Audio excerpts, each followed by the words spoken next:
and welcome to episode 15 of Your Own Personal Beatles. I am, and always have been, Jack Belling, and with me as always is... It's Robin Allender.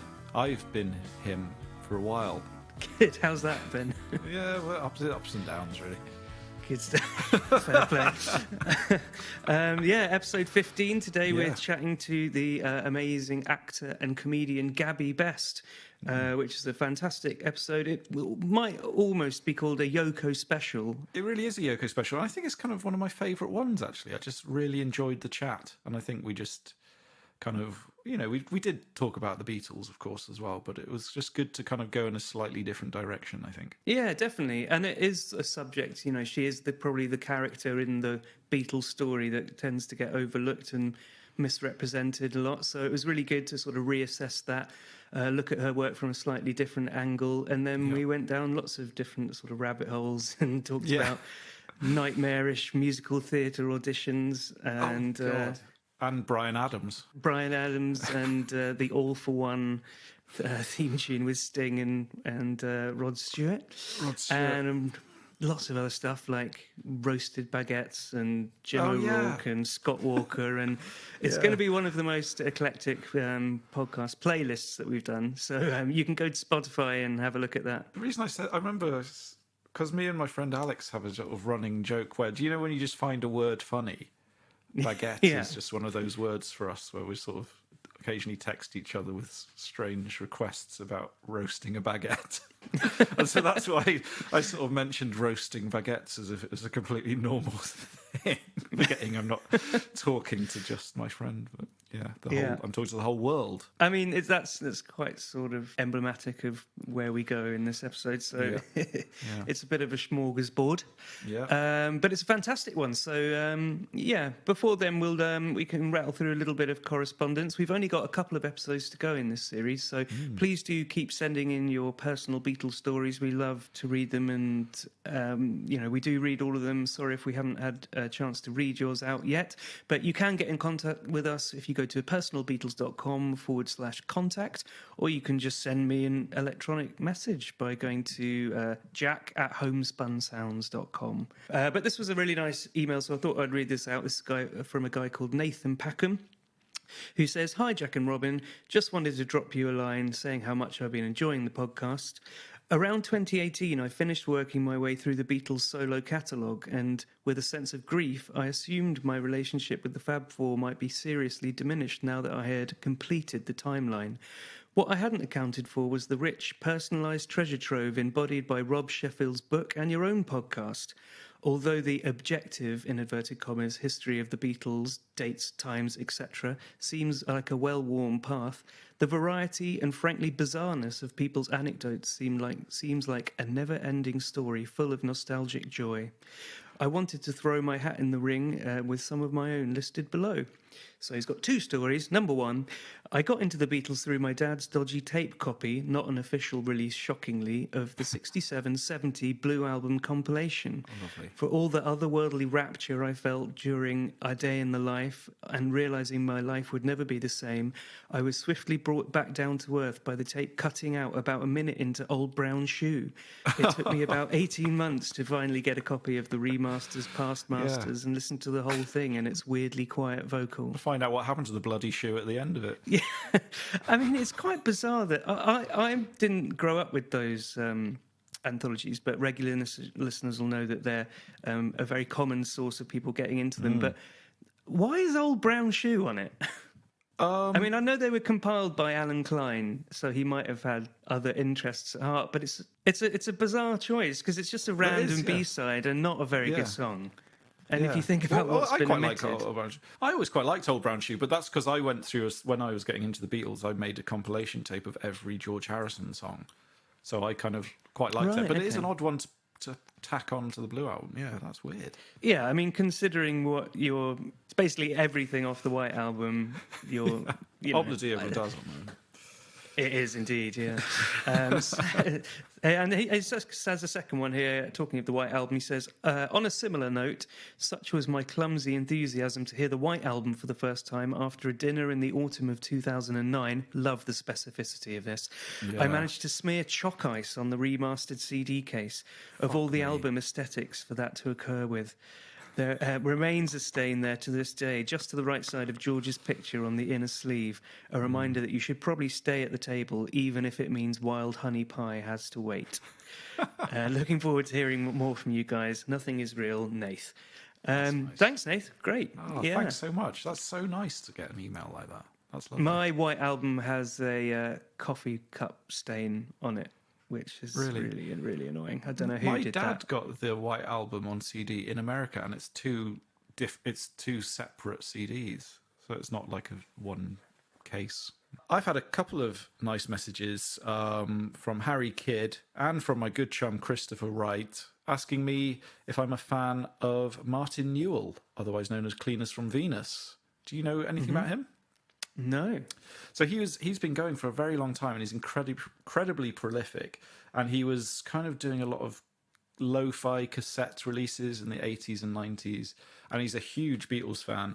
And the people, Harry and Chris got in touch because there's a new film coming out about him called The Jangling Man, which is a great title. Oh, cool. Yeah. But I hadn't really heard of him much before. But the one I sort of touched on, because I guess it's his most famous one, is an album called The Greatest Living Englishman, which is 1993 and produced by Andy Partridge of XTC, obviously. And honestly, it is fantastic. And it is basically, the first song is like, it's imagine if the Beatles had the Rain Ear Beatles, specifically Rain Ear Beatles, kind of doing another track. It's so good, and it's like, it's not pastiche, it's kind of like a really lovely homage to it. And so yeah, thanks for getting in touch about that.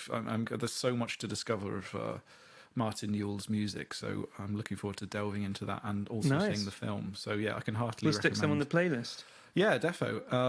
And also, while I'm chatting about Chris Wright, who wrote in about that, I should mention his fantastic art and clothing line called Turbo Island, which you can find on social media. Right. Is this your friend who did the very niche Dr. Octagon / Dr. Otker pizza crossover that you've got a t-shirt him, of? Yeah. His new one is brilliant. It's so you know, everyone's got an Unknown Pleasures Joy Division t-shirt. Black t-shirt with the kind of wavy lines. His new one, his new t-shirt is a white t-shirt, and on the front it's kind of a picture of the black t-shirt with the wavy lines.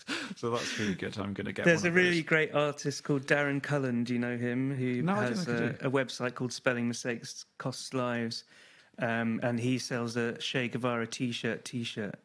Oh right, yes, which is very similar idea. Very cool. Yeah, that's cool. Anyway, we won't keep you any longer. We'll be back at the end of the episode. Until then, here's the fantastic Gabby Best. Yes, so welcome to Your Own Personal Beatles with Gabby Best. Hello, Gabby. Hello. Thanks so much for joining us. Pleasure. I feel slightly fraudulent, but yeah. Why is that? Well, because I'm sort of I'm jumping on a Beatles podcast to talk essentially about Yoko Ono. I'm well aware of that. That's fine. That's fine. It's an angle that we haven't really covered properly. So, certainly an angle, that's for sure. Yeah, no, that's good. It's as angle as it gets. Yeah. Angela Merkel. What's the background with Yoko? Did he start as a Beatles fan and then kind of discover Yoko through them, and then think, oh, she was much better? It's less romantic than that. I mean, I grew up with the Beatles. My dad was in a band in Australia. He's Australian. He didn't just sort of nip over there to be in a band. And he basically... So, yeah, I grew up with the music in the house and Dad sort of playing it and stuff. He had one of those... He had the sheet... There's like a quite well-known book of sheet, like guitar chord music, like Beatles hits or whatever, that is quite a memorable book that a lot of people had in the household. He basically came over to Europe on a boat, as he likes to say, when the boats were made of wood and the men were made of steel, and him and his mate didn't pay for a ticket. This is going somewhere. They didn't pay for a ticket, but they would work for their board Right. and Yeah, food yeah. and everything. And they would make him play guitar all night and essentially just play Hey Jude, and the na na na na would go on Wow. for like an hour and a half because they had nothing else to do, presumably. Yeah. So it was Yeah, just dozens of men on a ship in the middle of nowhere So he singing literally Hey Jude. paid his way over to the UK with Hey Jude. He did. So So from day one, they've been sort of around the house and stuff. But I got into Yoko shamefully. Obviously, I knew who Yoko was, but I got into her through her Twitter activity, to be honest with you. Oh, yeah, right. Yeah. She is amazing on Twitter. Yeah. My God. Yeah. Yeah. She's, Do you have any kind of particular favourite tweets of Yoko? yeah, I do. They are locked and loaded. Yeah. Oh, great. Basically, I went through a stage of I got into a habit of sort of, she'd tweet things, the things I'm about to read out, and I would just send them to friends with good luck. Because it was this, I mean, my favourite one is decide not to use one particular syllable for the rest of your life. Record things that happen to you as a result. That's good. Good luck, everyone. Another one, whisper the first word that comes to you to a person next to you, which I did do on the tube, actually. So Oh my I God. thought, obviously pre-COVID, when whispering was all the rage. When whispering was allowed. Oh, wasn't it all the rage? Whispering. Yeah, everyone was just whispering to each other. That was the tube was alive with whispers. Yes, such a beautiful history. The whisper cylinder, they called it. Yeah. God, I miss it. I mean, I can't wait Yeah. to whisper in someone's face again. Yeah. What did you whisper? What did I can't remember what I whispered. okay. I remember whispering, technically slightly cheated, because I was in a group of people, didn't know all of them, if that sounds really sinister, and whispered to someone within the group that I didn't know very well. So it was a cheat, but I still did it, you know. I never did the one where she told you that brick walls don't exist, just run. I didn't try that one. No, that's So I good. thought, Yeah. there's a limit to my love. Yeah. Come on, Yoke. Yeah. Jaden Smith is a similarly gnomic presence on Twitter, isn't he? And he's a big Beatles fan. Is and he? he said his new album was based on Sgt. Pepper, in fact. But do you think there's some kind of Beatles Venn diagram here of this Oh kind my God! He's probably got that grapefruit. But have you read the grapefruit Yoko Ono book? No, I have not. No, It's, I know of it. Yeah, it's sort of like she's marketing conceptual art, basically. It's like DIY. Try this now. It's a lot like the tweets. So Yeah. I bet you he's got that and he's just run Yeah. with it. Is that sort of early 80s, that great book? Or is it Yeah, quite recent? I mean, this is where I'm not good on facts, just soul. They brought it out, a new version out of it again a few years ago, but I don't know when the original was from. Is it not, I think there's that Parkinson interview that she's on with John Lennon where they put him in a bag. This is called cloud piece. Imagine the clouds dripping. Dig a hole in your garden to put them in. And you see, the thing is, this is not a book of poetry. Poetry to me is noun or adjective, you know. But this is verb, you know, and you have to do them. So when you They're just meant to do be it... enacted, a lot of these things that you suggest Yes, in the book. yes. I mean, these are all instructions. And when you just do it, then you start to understand it. Yes. It's probably the first one where people sort of slightly began to reassess her as like having a sense of humour and not this like sort of She's wild, got such mad. a sense of humour. Yeah, I think this is the really interesting thing, isn't it? That there was a lot of reverse snobbery, I suppose, around Yoko, and it was very much that kind of anyone could do that attitude to any kind of experimental art. Where actually there's something very self-aware and very like funny and knowingly silly about a lot of the stuff she does. You know. She was so shrewd with it. Like there's the in her Desert Island Disc, I think she said that when Lennon became a house husband, when he said, well, they think I'm worth, is it 50 million, whatever they thought he was worth at the time. So you better go out and make that. And she said, give me 3 years, not one, and I'll make it. And she made a fortune in those 3 years. So she, beyond, the obvious, she knew what she was doing in terms of, she'd have been a menace on Instagram, I think. She'd have known exactly what she was she'd doing. been the original influencer, yeah. My God. Yeah. I do actually often wonder what, because obviously now the sort of fan movement is so, it's always been intense, but it's so aggressive now because they've got 24-hour access to these people, that the girlfriends and boyfriends are quite often treated appallingly. So she was obviously treated appallingly, but I'd be interested to see if she was around now, whether she could have turned that on its head in a different way, or whether she'd have got even more shit, or, you know.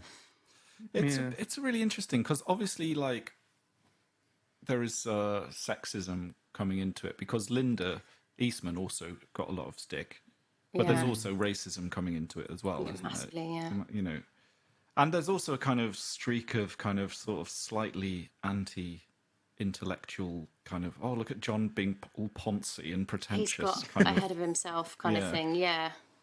Well, they didn't help themselves to some degree with the whole the bedding and everything, the when they were their honeymoon. But and there's records that, I mean, I was probably growing up quite guilty of sort of anti-Yoko sentiment, but mine mainly came from the sort of the solo albums that were just terrible. Slash very hard to listen to at best. And then just thinking like, oh, just come on, why, you know? But then you look back at it and it's like they're actually really lovely, the ones where they sort of share the limelight and stuff, and the way that she sort of tempered his output and things was like did him massive favors artistically, and he's such a completely different person in those interviews, like when they're together. To, you know, all of that sort of channeled all of that sort of anger and hatred and so into a sort of positive way, and he just became a bit more sort of human, I guess. And she says, Yoko said that he would have got there to some degree himself anyway. They like met on the same road. He was sort of heading that. No doubt she, you know, helped, but he was always going to go in a slightly different direction, I think. So. It's that awful Cynthia Lennon when his first wife said the minute she saw them together, she knew that they were soulmates. Like, oh man, pain, but also some of the lyrics that he wrote in the love songs to her as well, and you do feel a bit sorry for Cynthia. And he's sort of like, you know, I'm in love for the first time. For the first time. Come Don't on. let me down. And and then there's quite a lot of stuff on Imagine as well. It's like, do you know the story about Cynthia when they were all getting on the train to Wales? I might be getting this wrong, or they might. Oh no, but I feel like it's going to break my heart. I think it's in Anthology, but like Cynthia just got left behind on the train. You know, when they were going off to the retreat, and she just felt like that was this really symbolic moment. Obviously, she caught up with them, but just obviously, you know, she. Broke down there's afterwards. a joke about that in the Ruttles that I've never understood, but that makes sense because there's someone who runs after the train and it's all in sort of sped up footage, and she smashes her bouquet on the platform. Oh God, no! Horrible. Oh God. Yeah. But it's interesting, isn't it? Because like I always thought I knew the when John met Yoko's story, but then whenever you look into any Beatles story, you find out, was it actually true? It might not have been true. But the hammer and the. Well, you're going into the Indica Gallery and the pretentious Gallery Soho. What's the story about the hammer? Actually, I thought mine's slightly different. So she had one of the pieces was a nail that you could hammer in. I think sort of suspended. So I don't fully understand the logistics of it. There was a nail and there was a hammer, and she was already thinking how. People can't buy these. You can't buy them to hang in your house. So how am I going to ever monetize this? She was, you know, business head from the off. So he came in and said, "Can I have a go?" Don't do an impression again, Gabby. That will be the first and last. Can I have a go? And she said, "Well, no, because I want to keep it fresh for the opening tonight." And he said, "Oh, go on, let me have a go." And she said, "All right, you can have a go if you pay me." I don't know what it was, you know, $50, whatever it was, and probably wasn't that much. And he said, "What about if I hammer in? What about if I hammer in an imaginary nail and pay you imaginary money?" Which is super tight from one of the richest men. Yeah. I mean, you'd expect that from George, but not yet. She found that very charming, apparently. So. What was your one? Yeah. Well, it's one of the pieces was like very tiny words on the ceiling on the wall with a magnifying glass, and he kind of reached up, and it was the word yes, and he said this thing years later. That was the first time he'd had that sense of kind of, he expected to be a kind of sneery, pretentious gallery, and it was that feeling of acceptance and positivity that he didn't expect from the art world. And it's a lovely kind of way of thinking about, like, we do kind of think there are gatekeepers of that kind of world. And it's actually accessible, and there's humour and love in it as much as there is in more traditional art, I suppose. That's actually, I think I prefer that to the hammer and the nail, to be honest. Yeah. I'll take that one forward. That's my new origin story for them. And it does have a sense of humour to it, and I think that's quite obvious, and you sort of have to, like, kind of willingly misinterpret it, or like willingly evoke this kind of sense of pretentiousness or whatever that is kind of there, but it's sort of, she is joking, and there is a lot of the. I mean, I think there's a thing in The Simpsons. There's a joke where she's in a restaurant or something, and she's like, can I take your order? And she orders a top hat with a cherry floating. Oh, yes, yes, or something. Yeah.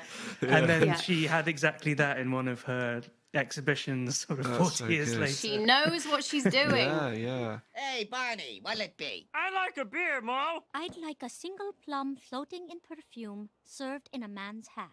Here you go.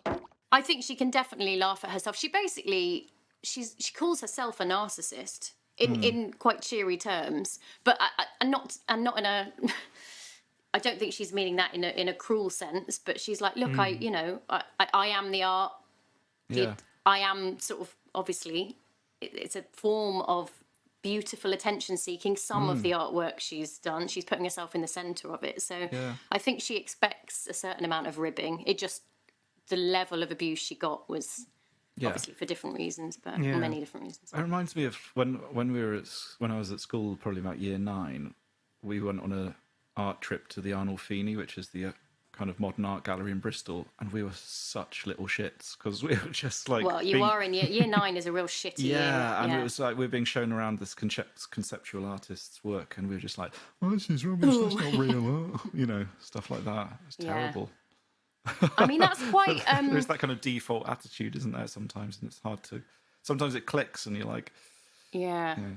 Do you know Marina Abramovic? Oh yeah, stuff? yeah. I mean, there's so much humour in that, and I think we saw an exhibition of hers, and I think that's something where it kind of really clicked, that it was powerful, silly, it was funny, the performance kind of made sense, and Well, doesn't she work with Gaga a bit? Yeah, I think she's done some. I think she has done. Yeah, one of the exhibitions was a woman cleaning a skeleton, which is fine. Why not? Yeah. Aren't we all in a way every time we have a shower? Well, this is it.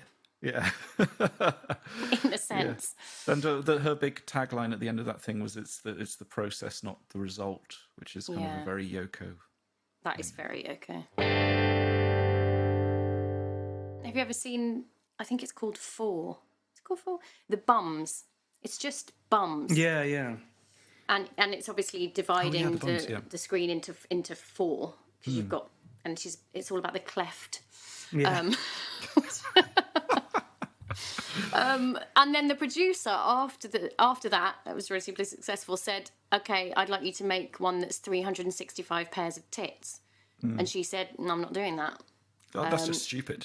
I mean, it's completely stupid.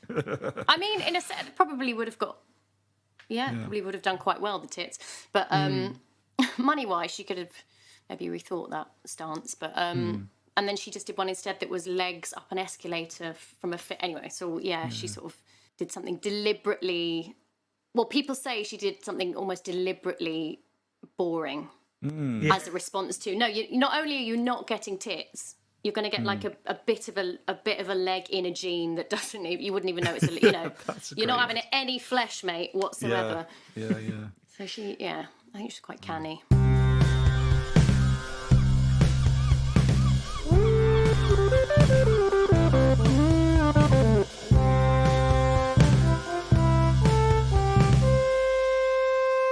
Talking about the abuse that she got and stuff, do you think that's unprecedented? Can you think of any other sort of pop culture figure who's that? Who innocently got such a piece. Like someone sent us a really interesting email about a time that he interviewed her, and she was absolutely delightful. And in Japan, and he was saying that even in Japan, she is properly vilified. Is she? That they sort of refuse to write her name into the sort of traditional Japanese writing, and it's all they use like a different sort of alphabet, which is one of the like biggest burns that you can do to someone, a sign of like disrespect and stuff. Because I think she's from sort of quite a wealthy family, and her family were all sort of ostracized, and her name was sort of mud in the village that she was from and stuff. Can you imagine the strength of character to just not only survive that, but to carry on going? I'm just going to make exactly what I want to make and do. I suppose that's the only way to go, isn't it? You would just have to become entirely fearless. If the whole world hates you, or it feels like that, then maybe there's a weird sort of freedom in that, because you've got absolutely nothing to prove. Almost, you just. It must have been so tempting just to, call it a day. I don't need this, Like, and it's we've had a chat as well about how it's kind of still carrying on today. Obviously, you mentioned in Japan, but the Craig Brown book, the 1, 2, 3, 4, and John Ronson said that it's a shame that he's still kind of doing these kind of old cliched Yoko bashing kind of stories and things, which is a shame. Yeah. There's interviews where she talks about England specifically and stuff, and it's sort of really heartbreaking that she talks about how she really wants to be accepted in England. She wants to love the country, but she finds it impossible because people are just so horrendous to her and stuff. And you just feel like, even though I wasn't born, you feel just very ashamed of, the tabloid culture of it all. I want to love this country because this is my husband's country, and aside of that, I think it's a very interesting country. But it's, I'll be a masochist if I love this country when I'm constantly abused, whatever. And it's a bit tough for me, Her and Lennon made a piece called Rape together, which was, have you seen this footage of just a woman being pursued by a camera from a cemetery back to her house?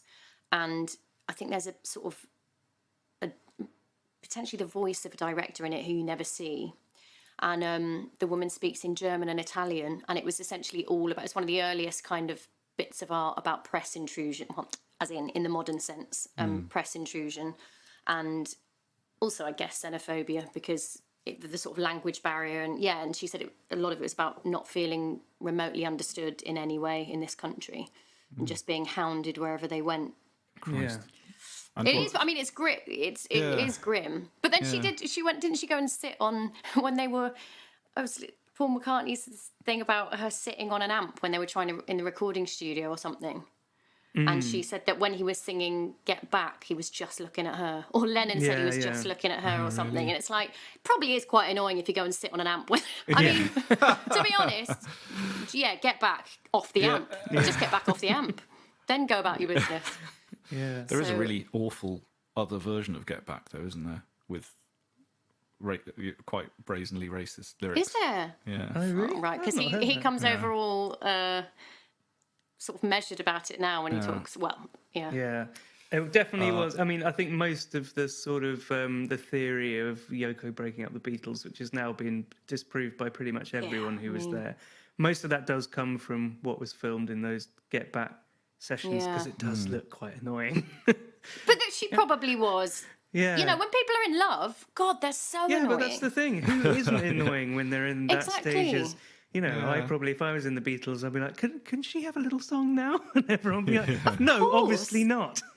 You'd be like, she's just going to wrap herself around my mic for a bit. She's just going to be, we're going to be using her hair as an instrument, like whatever you want. It's just pure obsession at that stage, particularly when you've got two people that creative and on drugs. You're going to get that level of... But I always really like her contributions to the White Album. You can hear her on Bungalow Bill and Birthday and stuff like that. It's good. It's nice to hear these other voices. I do have a problem with the howling, as therapeutic as it might be. It's really not a very nice noise. There's what album is it where she just But you've It's got to just wash the howling. skeleton, Jack. You know, life isn't easy. You've got to listen to howling sometimes. I think maybe It's there are true. less painful ways to wash the skeleton. I don't know. I'd try maybe something else. Yeah.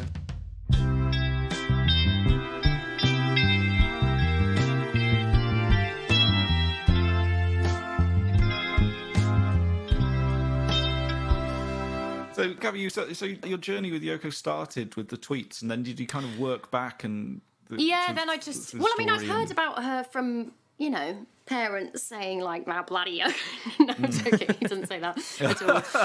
They're fairly ambivalent. And then, but it was. I mean, it's a while ago that I got into her sort of Twitter stuff. But then I worked backwards and started like looking into it more and reading up a bit. I saw this great video you did for Metro about making a passive-aggressive playlist, and one of the songs is "Moving Mountains" by Yoko Ono. So, can you explain that song to the listeners who may not have heard it? I hope you haven't heard it. It will haunt you. It's. I mean, there's various good tracks on that, but it's one where she's just.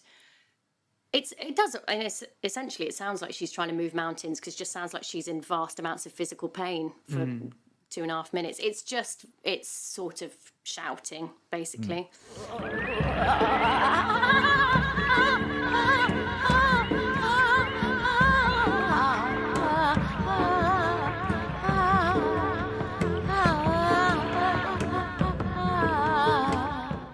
Yeah, but do you know what? There is something, when I was making that playlist, I was like, I've got to get some Yoko in there, even though I love her. I've got to get her on this. And the more you listen to them, they do something to you. Yeah. Like, you do feel on a cellular level changed when you've listened to a couple of those tracks in a row. They're an event rather than a song. Yeah.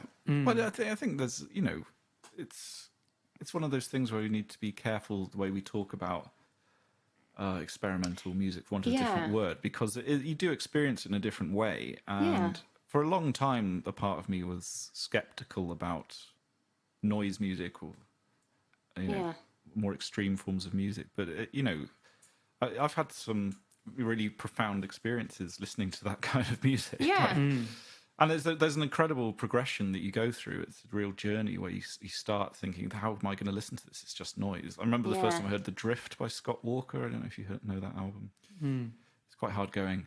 And but then something clicks and it's like, you kind of think, I kind of don't want to listen to ordinary music now. I just want to listen. I want to be in that world. It's not like you want to listen to it every day, but it's a process and it's an experience. Yeah, and I suppose you have to really concentrate in a way that you don't with some other music, which means it's more edifying, I guess, if you can sort of lock into it. And also sometimes the influences, things that at first sound just otherworldly or, difficult, you'll start to pick out influences and be like, oh, it's a bit of this or it's a bit of that, or it's coming from this sort of, cultural... it can become much more of a... Yes, I suppose it's like an intellectual journey, isn't it? Because then you start... It's not background Sunday roast music, though. That's for sure. Yeah, let's put a bit of Moving Mountains on. Let's put that on. Give you indigestion before you've even started eating.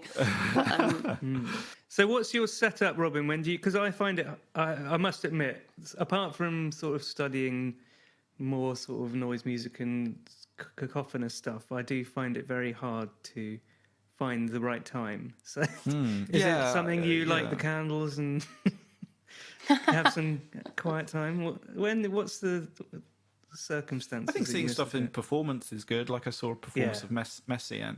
Do you know Messiaen? The guy who used to notate I do very well on... know Messiaen. Yeah, that was my second-year composition project. Oh, nice. wow.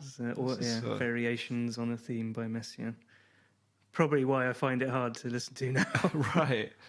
I saw that and I performed live. I can't remember what it was, which piece it was, in a church in Paris. Oh, wow. And it was incredible. Oh, well, that is lovely. Yeah, maybe it was just the smell of chic. roasting baguettes in the air or something that was really Do you doing roast it. baguettes? Yeah, I don't know.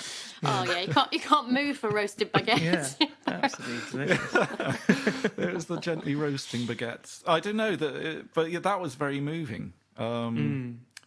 I know, and like, do you know the band Sun? I've never actually seen them live, but they're a band which have pulled huge audiences, and it's literally just drone music played incredibly loudly and with really amped up guitars, and it's about kind of literally feeling the vibrations as they change chord and things like that. And that sounds fun. Yeah. So I think a live setting can really open up some more difficult music. Yeah, I definitely get that. You're more invested then as well, aren't you? Yeah. You're going to go with it.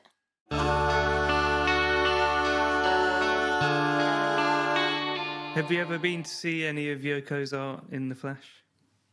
No, I haven't, sadly. I've just got bits and bobs at home, just got a little book, and I haven't. Nice. Do you know what? I was meant to go and try and see one of her films at the BFI before lockdown, because I think they've got 2 of them there that I just found out. But no, I haven't, sadly. I'd love to. I would not only love to do that, I would love to have lunch with her. Lunch, specifically lunch. Specifically lunch. Yeah. Not dinner, too intense. Lunch. Yeah. 2.5 hours. Yeah. Bottle of vino. What kind of restaurant? If she emails us and says, I'm game, where are you taking her? I like the cut of her jib. I'll go for lunch with this girl. I would like to sit outside with her somewhere, I think. One of those, I'm not posh enough to go to them, but one of those beautiful sort of walled garden restaurants, one of those very exclusive ones. Like in a Woody Allen film. Yeah, I don't know, do they actually exist? Oh, I think there's a few of them, but not in my world. But I'd want the whole place cleared, so no one else can be in there. No background chatter. Nothing, thank you. One carefully selected waiter, and then that is it. Just Yokes and me for push him 4 hours if she'll have it. I'll obviously be dressed like that. An homage. She can come in whatever she likes. Yeah. There'll be an agenda, and then we'll just chew the fat. I don't know, because we've often talked about meeting heroes and if you ever had the opportunity to meet a Beatle, but you definitely would jump at the chance. You wouldn't. Because I don't think I'm expecting her to be lovely to me. Yeah. I think there's other people where you're like, oh, I don't want that illusion shattered, because in my head we're very close friends and we regularly get together for a curry. Graham Norton. But with Yoko, I think it would be, I'd kind of be going into gentle battle, I think, to meet her. I'd be like, I don't expect you to like me. I just would like to pick your brain if you'll let me for a few hours. And she could... I would be quite disappointed if she was too affable, actually. Sort of not what you want from Yoko Ono, is it?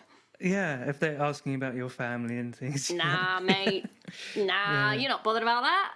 We've had a few emails from people who have met Yoko, and they've all, every single one has said that she's absolutely delightful. Okay, well, that's obviously, that's even... Okay, I'll take that, but generally quite chatty. Yeah, well, there was one guy who... I was struggling to find this email, so I'm very sorry because I can't remember who sent it in, but one guy who interviewed her in Japan, and he lived in Japan, but he's an English guy, and he's like, oh, hiya, and she's like, oh, you're English? And he's like, yeah, and she's like, oh, I used to go out with an English guy. Wow. That's so good. Beautiful understatement, yeah. Yeah, that's great. And then we had another guy who wrote in who used to be a manager at the Dakota building, and said that he bumped into her at a garden party and she was absolutely delightful. So there you go. She might be disappointed. As well. That's not disappointed just pleasant. nice. That's delightful. Yeah, how would I take that if she was nice? I'd be spooked. Is it a bit like wanting... I'd kind of want to meet Van Morrison and for him to be an arsehole. So you can sort of have... meant to be an arsehole. Yeah, but then you can have your like Van Morrison arsehole story, you know. Not his actual arsehole, sorry. That's a different kind of anecdote. Yeah, you want that though. You want it to be almost worse than the ones you've heard, because it's like top trumps, isn't it? Yeah. Before we go to more Yoko deeper cuts, I really wanted to mention on that Metro playlist, you also mentioned a song which I hadn't even thought about since 1993, which was the theme song from the Three Musketeers film. Absolute tune. Can you explain that? It is Rod Stewart, Sting, and oh my God, I've forgotten who the... Brian Adams? Brian Adams, my God, I forgot. Yeah, Rod Stewart, Sting, and Brian Adams. The Holy Trinity, I mean, come on now. But that's so weird. Like, I literally hadn't thought of that song, and then it all came flooding back. Yeah. But yeah, Huge carry song. on. Huge song. I remember, like, it's a song I hadn't thought of for years and years, but the second I heard it again, I was like, I know every word of it. Why do I know every word of this? Presumably because it was massive for about 2 months. Yeah. Yeah, it's the three of them. The video is also wonderful. They're just having a real time of it in a shed somewhere, Oh, sounds nice. wearing some great jackets around a piano. Yeah, it's a big kind of cheesy ballad. Yeah, And it's very sort really of great. cynically put together because it's so obviously like, you know, we're don't gonna spoil do it. the we're gonna do whatever the one that was number one for, was it 3 or 4 years? Everything I do, Everything I do, I do yeah, it for you. Yeah, Yeah. because we've got another swashbuckling, you know, family film. So Oh, yeah. what's better than Bryan Adams? Bryan Adams and Sting. What's And better than that's Bryan not Adams enough, and yeah. Sting? I wondered if they'd mixed up the offers for it, and it was meant to be one of them. Yeah, But they always sort of said accidentally yes. offered it to all three of them at the same time. It's like, shit. What do we... Yeah. They'd accidentally CC'd instead of BCCing. Yeah. Oh, and they'd no. all seen They each all other. want it. The song is too strong. But wait, it's the Three Musketeers. Beautiful. Maybe they had to kick out, like, you know, Robert Palmer or something. Yeah, who else was in the running for that? Or are any of them that are, you Seal? know, on the B list? I would say Seal. Rod Stewart's a bit of an outsider from. Yeah. Those A two, Seal isn't would he? have been kind of riding high on Kiss from a Rose, wouldn't he, at that era, in that era? Yeah, you might be right, but I feel like maybe he'd have been like, nah. Maybe Nah. he listened to the song. My buckle Yeah. has been swashed. I mean, it's Yeah. probably not a million miles away from something Paul McCartney might have done, to be honest, in the Yeah. early 90s. Let's make it all fun, all for love. Paul McCartney did write one of my least favourite ever songs. Oh, I'm yeah? sorry. No, The what was frog it? song.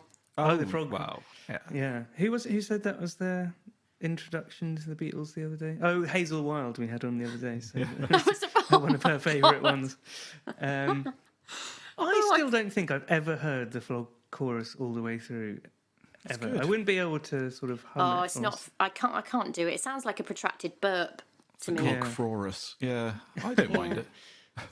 I mean, it's not horrific, but it Yeah. slightly Yeah. grates. bit grating. Yeah.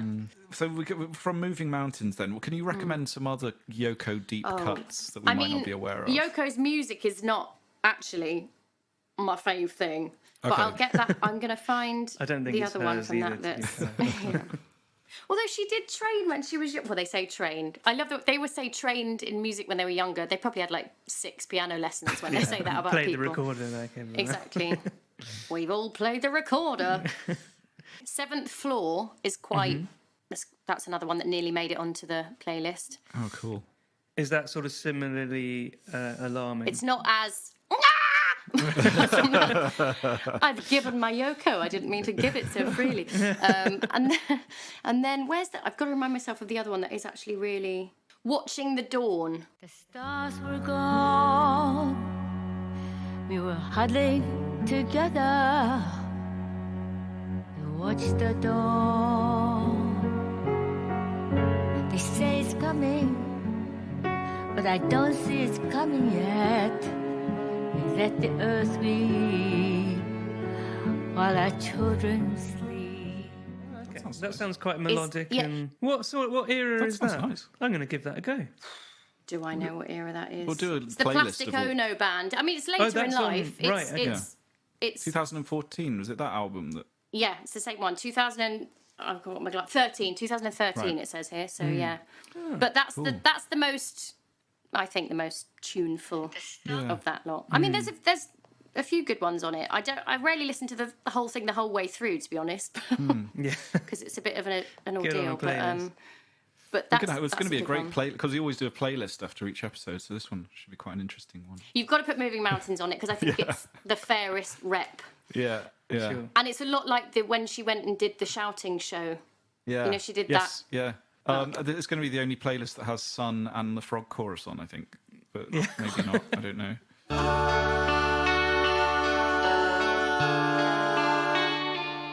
So what's your background, Gabby? If we can, And is music kind of part of your performance? I just became very aware my literal background is my washing hanging up, and I'm suddenly quite embarrassed about that. It's probably That's a great 3 pairs of knickers.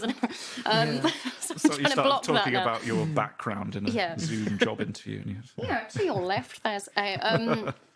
So no, my family. My dad's very musical. My granddad was a pianist in Australia and a choir master, and did loads of music and used to write music for Australian radio and stuff like that. So he was very musical. My dad and his brother were in a band called The Band, NNED, in Australia. Nice. Same as the band from the EastEnders, wasn't it? The band in EastEnders was called The Band.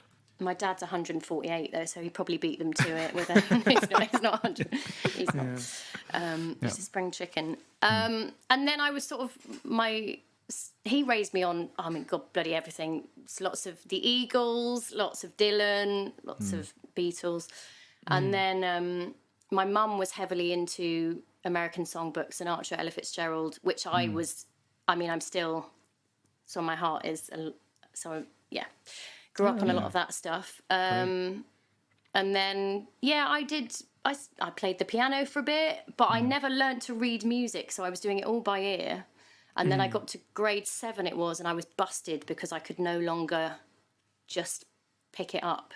Wow. And my teacher had to turn to me and say, you can't really read music, can you? I was like, Surely if you got to grade 7 and you can't read music, they should just put you automatically to grade 9, because it's like, well, you've done very well so far. But I did hit a wall where suddenly it just was obviously everything was taking 10 times longer and, Yeah, I had a similar thing with my piano playing career when I realised that I actually just was learning everything by like muscle memory very, very slowly and like couldn't sight read for shit.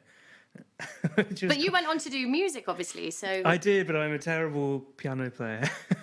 I bet you're not. I'm very good at reading sort of... I don't know, it's a weird one. I just find it very hard to read complicated piano music into different... It's weird because I've done orchestration and stuff, so I should be able to read like 32 lines of score at the same time. But I just can't process that amount of information ahead of where you are. Yes. Maybe it's because I've got a bonk eye, so I tend to... I technical find term. it very hard. That's the medical term, bonk eye. And I can't sort of follow... I like lose my place quite easily.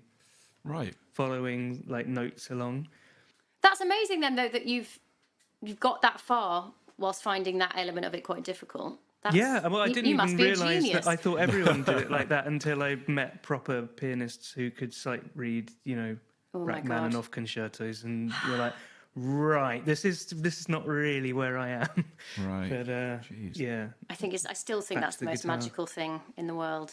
Seeing someone just sight read and incredibly, it's just and amazing. Like transposing, I always find is if you watch someone sight read something and play it in a different key, that is like witchcraft. That's superhuman. Yeah, witchcraft. There's an amazing documentary on the radio recently about John Clare, the poet John Clare. And he used to write, folk melodies, and he wrote down folk melodies he'd heard. And the violinist kind of went to where he's buried in Northampton. I think it's near Northampton. And played one of these jigs from John Clare's handwriting. And it was incredible. It was like it was coming alive, There's something really magical about that, isn't there? Oh. It's so impressive. Yeah, it is superhuman, really. Did you ever play in any bands or anything like that, or you just? No, I sort of went musical theatre for a while. Right. Did lots of that, and then realised you'd probably have to be able to dance to about grade 8. And don't get me wrong, I love a dance, but I can't get my leg up around my ear hole behind my neck. So I was like, well, that's not going to work unless Sondheim finds me. Did you say? And were you singing as well? Were you kind of singing? Yeah, I've always sung. I mean, I'm proud of the fact I've never shoehorned my singing into my comedy. Not that there's anything wrong with it, but I've been so tempted so many times, and like I was watching some Mariana, the character. Sorry, Mariana, sorry. Yeah. Do you mind? So sorry. How dare you? And John Clare was from Helpston, not Northampton. Carry on. Fact check. Yeah, I wasn't going to say anything, but I was pretty I'm just fucking up left, right, and centre. I just haven't. The dancing element of the sort of triple threat is definitely the hardest to pull off. I think I would say the worst moment of my entire life was when I got basically pressured into going for an audition at the National Youth Music Theatre. Oh my God, yes. So I had these like little show tune songs that I really didn't like. I was probably about 13 or something, and I did these songs, and I think I must have done them quite well because they put me through to. And then they were like, "And now, can you show us some of your dancing?" And now, a 5, 6, 7, 8. But I had no idea that there was any dancing involved. So I was like, I would really, You're actually blushing, Jack. I know. This Thinking about memory, it now makes me feel sick. This So I is a had big to one. pretend, I had to improvise a dance and make it look like it was something that I'd been working Fucking on. hell. Oh my God. And it made me want to crawl up in the wall and die. At uni, me and my friend Tom went through a phase of being into breakdancing.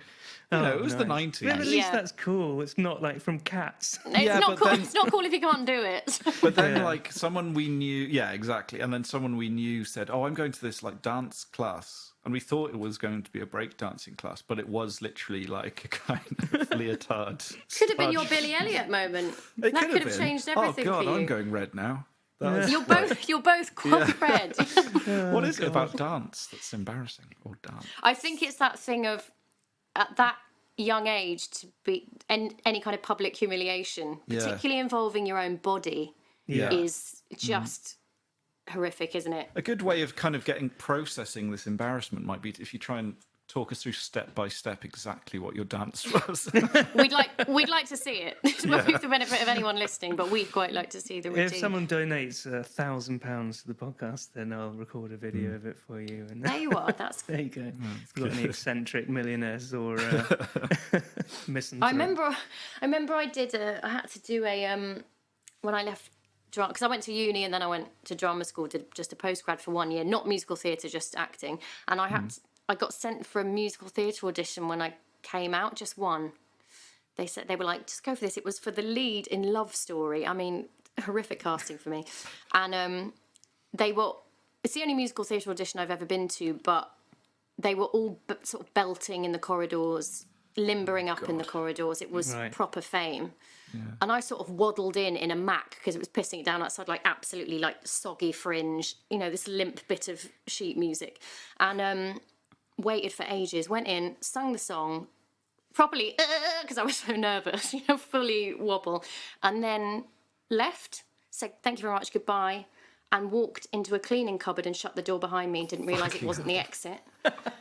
I stood in there. I realised it was getting darker, but just thought, and you're still in there today. I'm recording this from inside the cupboard. I've never left. Yeah. I haven't psychologically ever left. And I just heard, "Oh no, darling, that's a cupboard." Oh, Jesus. I went, going out now. Yeah. Do you know that? Is that on one of the Adam Buxton, I think on Adam and Joe, he's talking about doing an audition where he has to kind of pretend he's kind of kissing someone. And he had to pretend he was kissing someone. And Adam Buxton said, "Well, this is a bit kind of awkward. There's no one here." And they said, "Well, you could try acting." Because obviously miming a snog with someone who's not there is required. Yeah. That's a real... Fucking hell, yeah. Oh, glad I'm not horrendous. Oh, I mean, hideous things. Yeah. Hideous things.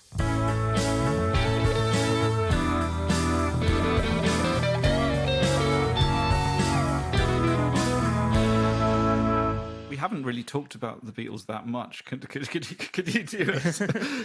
I should probably. Yeah, I feel like I've gone way off topic. Sorry. No, it's our fault. We've been rambling away. But do you have some kind of favourite Beatles memories? Let's go in that direction, maybe. I mean, one of my best mates who I've known since I was like 14. She lives in Madrid now, but she was obsessed with the Beatles, so I have huge memories of her throughout our teens. Just when she sings, she really goes for it. It's proper like neck veins, and she just get get merry at a party and then just be sort of facing the wall singing, you know, In My Life or Here, There and Everywhere at full volume. So just on her Sounds like own for we'd like get 12 on. minutes. Yeah. Yeah. Oh, yeah. I'm one of them. She'd be very good on this. She'd cry multiple times. She can't talk about them without getting very emotional. Yeah, and just sort of school concerts and things like just. Yeah, when I'm 64 at the Royal Festival Hall in Croydon, belting that out when I was about 11. Nice. Not on my own, there was about 200 of us, but yeah, little known fact. I used to talk quite a lot at the age of 11. I had a Vegas residency. Yeah, so just, belting that one out and sort of family party. Yeah, I mean, they just run through everything, really, don't they? And then I have insomnia quite badly, and I got obsessed with Golden Slumbers for a long time, just because I also think that is the most beautiful song.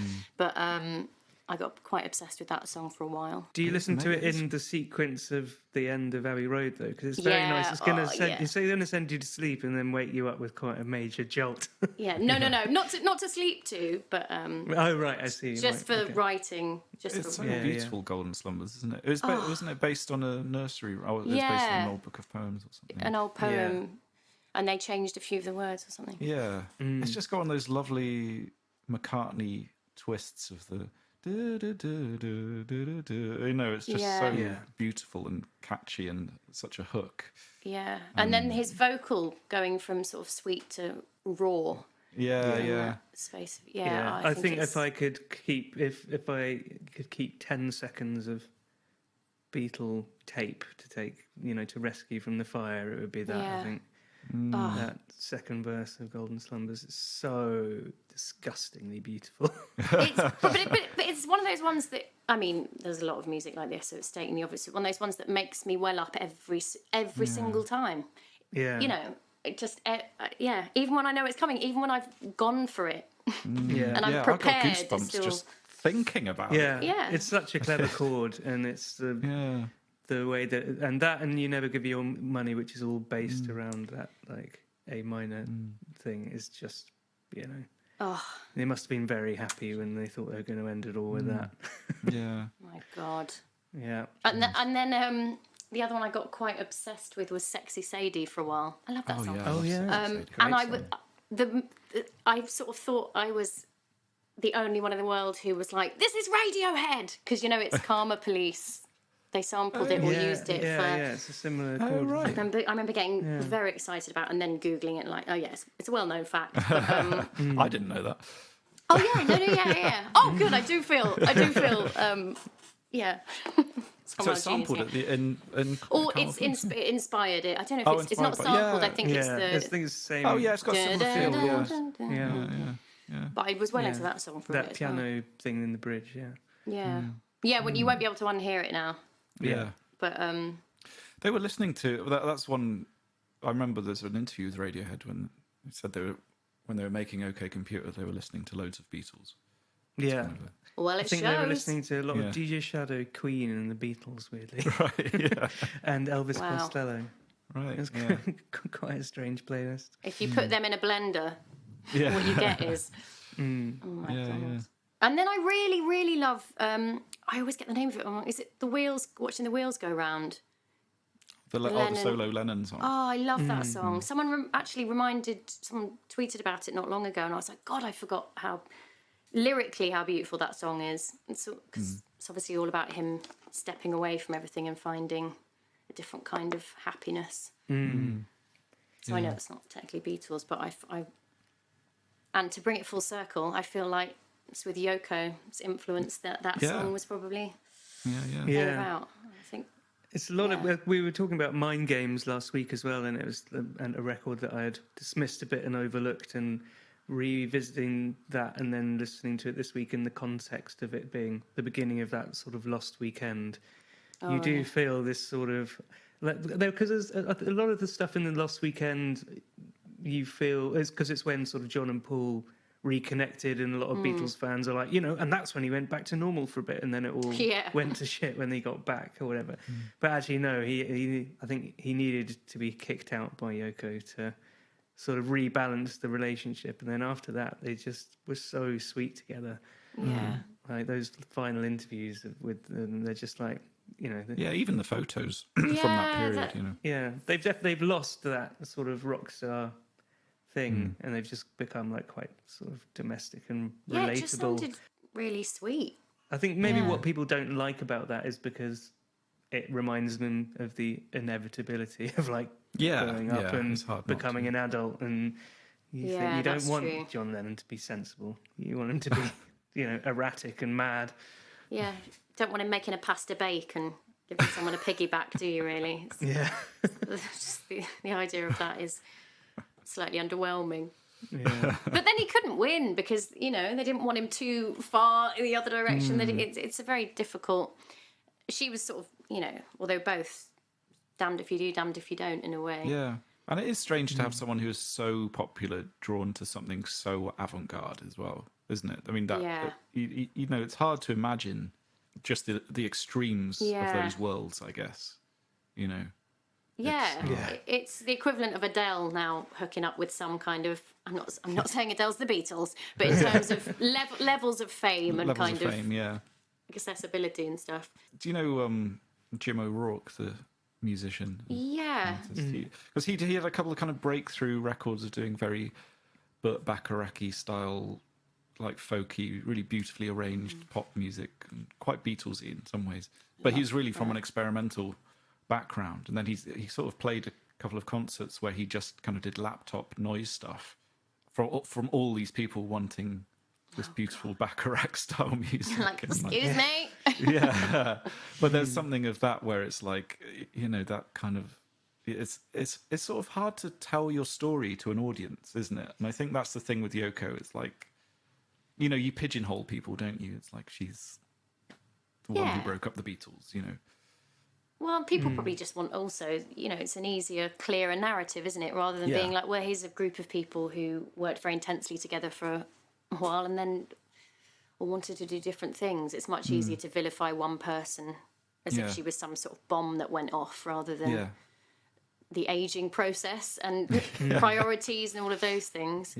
And so much easier that she's a woman, Yes. Yeah. And not an English woman, so you can really go to town on it. Yeah, I hope that it's really nice to have seen the narrative change over the last 5-10 years, and I really hope that she gets sort of vindicated in the end, because she is incredibly impressive and resilient and interesting, and just she's a complete one-off, and it doesn't get enough airtime.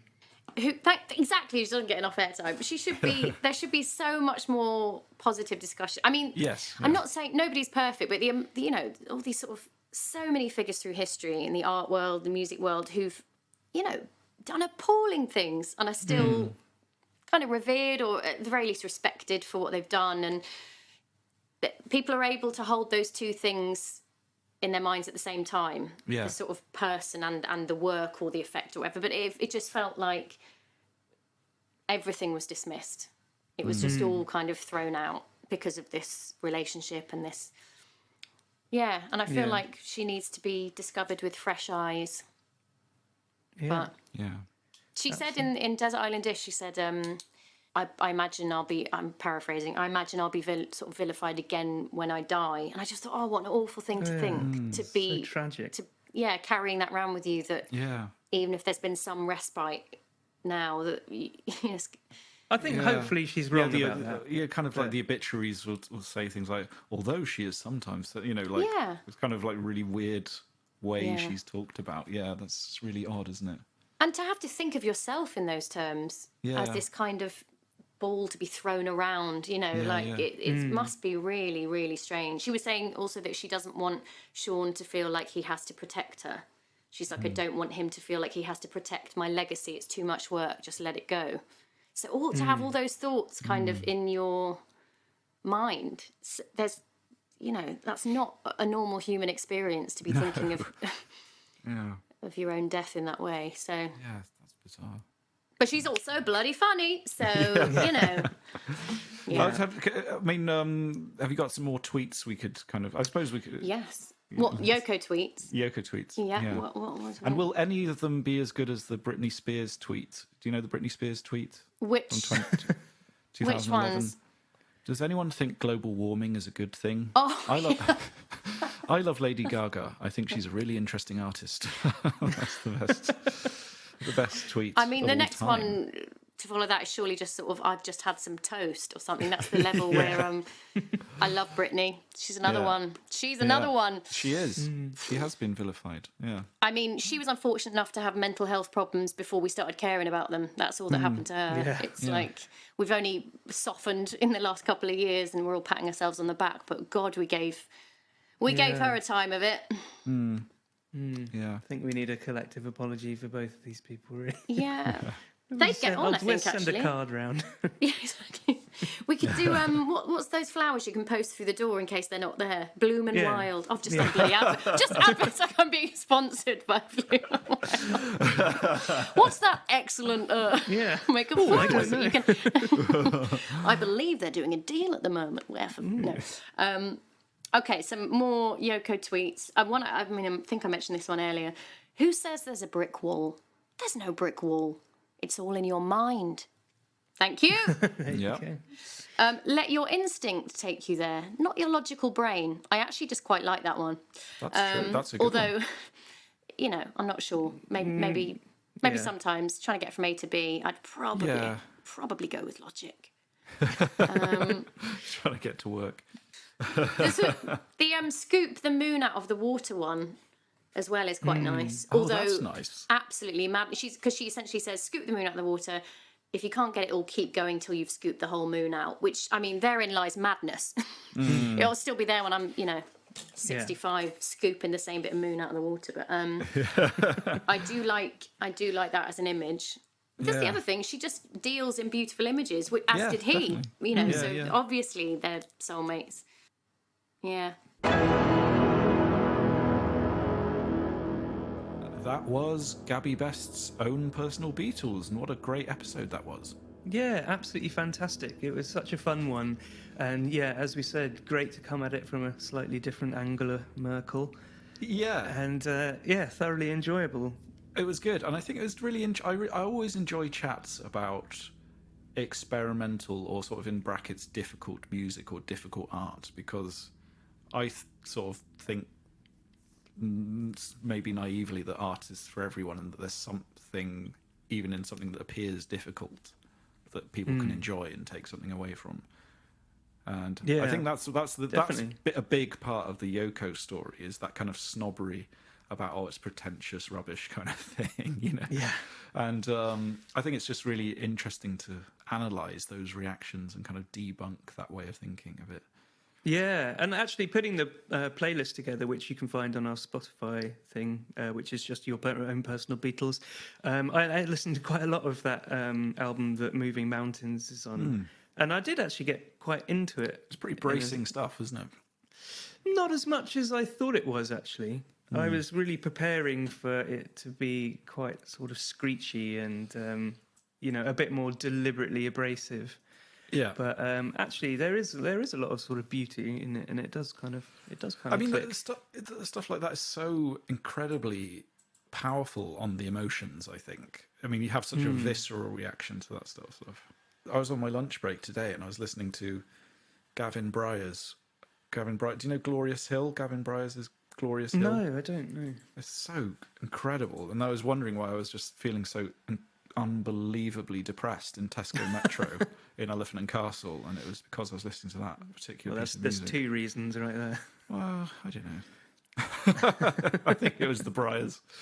Yeah.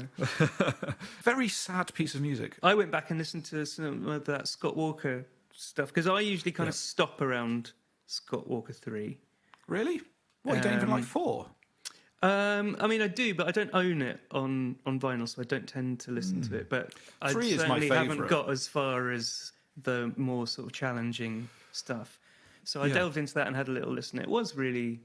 You forget that actually, at the time, 3 might have even been quite... Well, 3 has got... pushing 3 has got boundaries. some quite...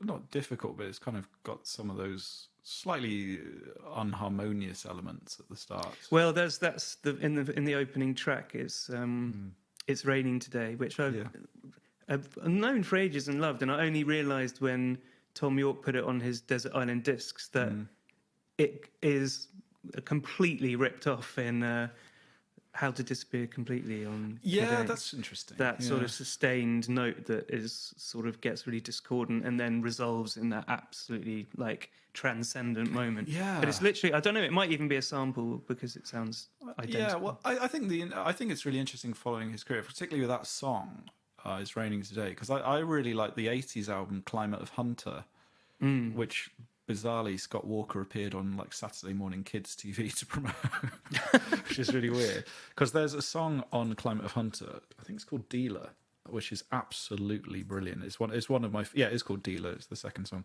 It's one of my favourite Scott Walker songs, and that is almost like kind of, if you can imagine, an 80s version of "It's Raining Today," whereas this kind of strange dissonance almost running the whole way through the song.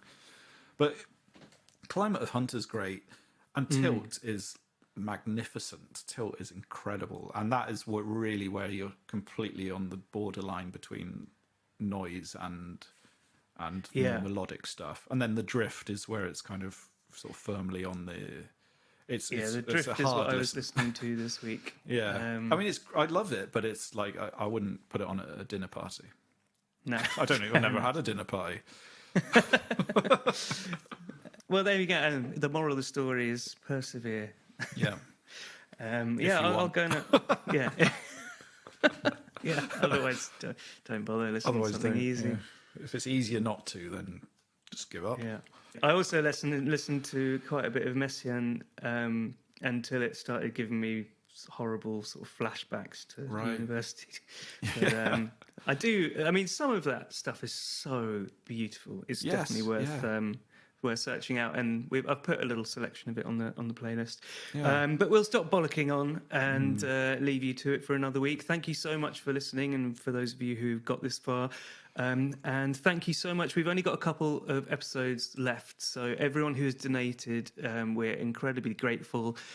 Someone this week asked me what the donations were actually for, and thought the implication being that we're sort of pocketing it.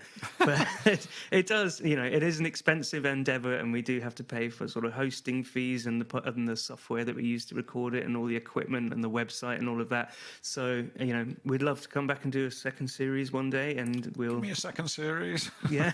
Yeah, shit. Yeah. So give us, make that more of a easy prospect for us. You can go to personalbeatles.com/donate and chuck us a couple of quid there. And thank you everyone who's rated the show on Apple Podcasts, especially. If you like it, please go there and give us a 5-star rating. If you write a nice review, we will read them. We really appreciate them. We might read out a couple on the show if they're particularly entertaining. And it really, it does help. It does help other people find it. It's not just ego stroking. So please carry on doing so if you haven't already, and then head there.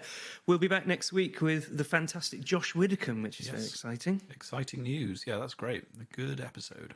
Yeah, it was good. It was another sort of slightly can-heavy one. A little bit canny. A little bit cammy, a little bit jammy. So we'll be back next Tuesday with Josh Widdicombe. And until then, stay safe. Thanks for listening. Au revoir. Ciao. Ciao. Your Own Personal Beatles is presented by Jack Pelling and Robin Allender. The podcast artwork is done by Morgan Ritchie. It's produced by me, Jack Pelling, and is a Homespun Sounds production.